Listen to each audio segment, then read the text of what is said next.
I be sparking and busting mad like inside the dark. Call me Bill Snatcher, just a brother for the rapture. I hang live, holding on strong, hard to capture. Extravagant, resurrect the track and it's militant. And I react like a convict and start killing. It's manifesting. The gods work like appliances, dealing in my cycle a lot. Yo, what's going on everybody? It's your boy Naruto Explain here, bringing you guys another discussion for Boruto Naruto Next Generations, the manga. And for anime only fans, this is a time of the month where a lot of the content on the channel is going to be spoiler heavy, so I thank you for your support. However, if you're still here, I'm assuming that you guys don't care about me talking about spoilers and you're all caught up with the manga. So now that we're in a situation where Naruto has lost the Kyuubi, and Naruto's lost a significant portion of chakra. Now that this has occurred, I think we need to have the conversation of whether or not Naruto will be forever nerfed going forward, and whether or not this is going to be a temporary setback for Naruto, or whether Naruto can actually realistically get stronger. And for this one, I'm going to be looking at more so author intent than actual in-universe perspectives, because in universe Naruto has quite a few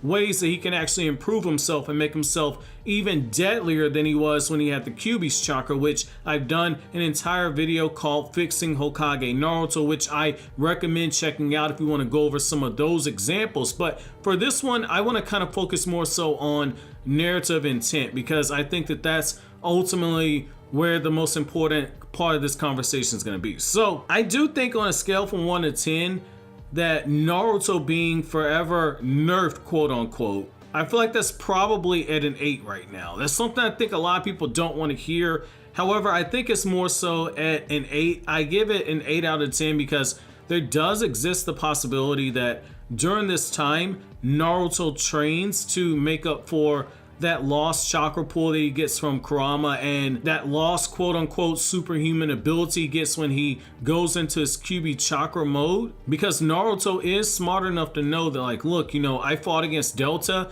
Delta is one of those weaker car members, and Delta did a good job of keeping up with me in my base. So it is one of those things where Naruto's in a very tricky situation. I think from a author intent standpoint, I think that Naruto is in a situation where his power is going to grow proportionately alongside with Boruto. I think that we could be in a situation where in the final arc, Naruto is still one of the most powerful characters in this universe, and he's made tremendous strides. But I think it's gonna be something similar to like War Arc Kakashi, where Kakashi in the War Arc was just spamming Kamui all over the place and using Sharingan without seemingly any type of stamina issues until it got very convenient later on in the actual war. But Kakashi was fighting an entire ass day without any type of issues with stamina using the Sharingan. And I think you're going to be in a very similar situation with Naruto, to where Naruto's going to start displaying stuff like that. But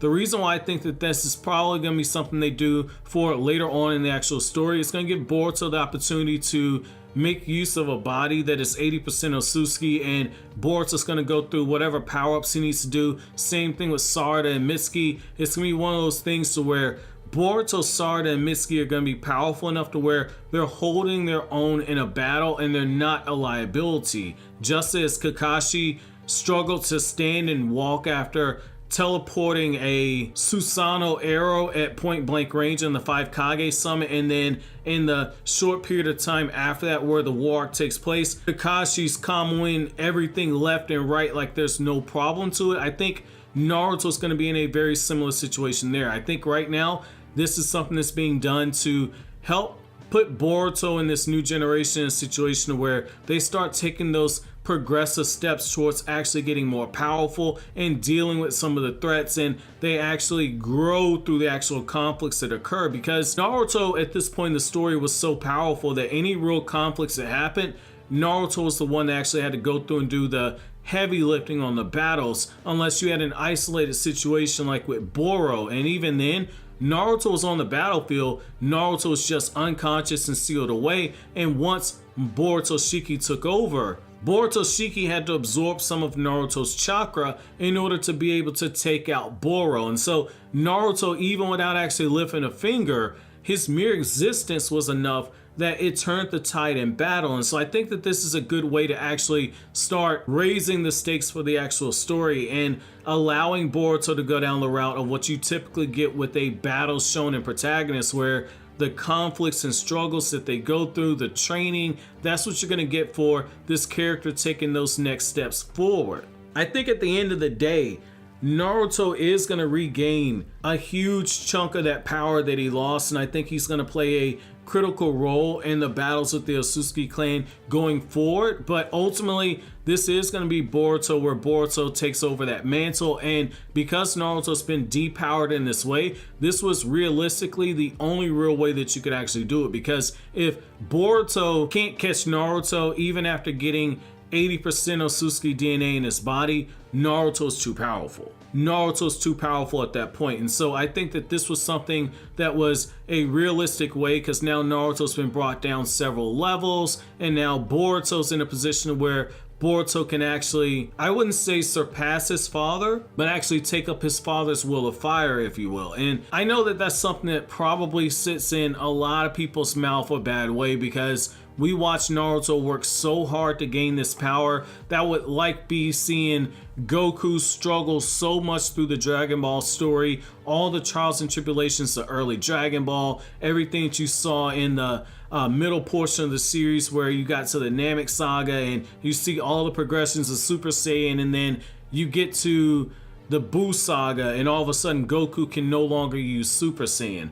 I understand that. I understand where the anger in that comes from, but I also like using Dragon Ball as an example, because just as you saw how Gohan was in a situation where, due to situations that happened that he put himself in, he wasn't able to tap into his full power until he got over his own mental wall. And even then, Gohan had to undergo a little bit of training with the Elder Kai in order to make up for that lost potential. I really think that Naruto's going to be in that Gohan situation where he's going to be able to make up for all that lost potential that Naruto gave up when Kurama ultimately gave his life. Again, Naruto's still a very strong character. Don't get that twisted and confused. He's still extremely strong, but there are other options available to the character right now that I think that we need to actually consider it. Naruto needed to actually be brought down to this level. Otherwise, how do you explain Kawaki, who's also 80% Otsutsuki, being able to actually get the drop on Naruto and potentially seal him away, if not actually outright kill him? This was something that needed to be done for the story's sake. It's one of those things where, just as you have Jujutsu Kaisen fans who are really upset over what's going on with Gojo in the manga right now, which I don't want to spoil for people, since I know a lot of people are anime only with Jujutsu Kaisen, I think that you're in a similar situation with the Boruto series. And I mean, I've said it before, I get what the author's intending to do. I think that there was something that probably could have been done better. But at the end of the day, this is where we're at right now. However, I want to know from you guys, how do you guys feel about this? Let me know down in the comment section below. But as always, guys, if you like anything I had to say, don't forget to comment, rate, subscribe, and share. Thank you so much for watching to the end. Have an awesome day, guys.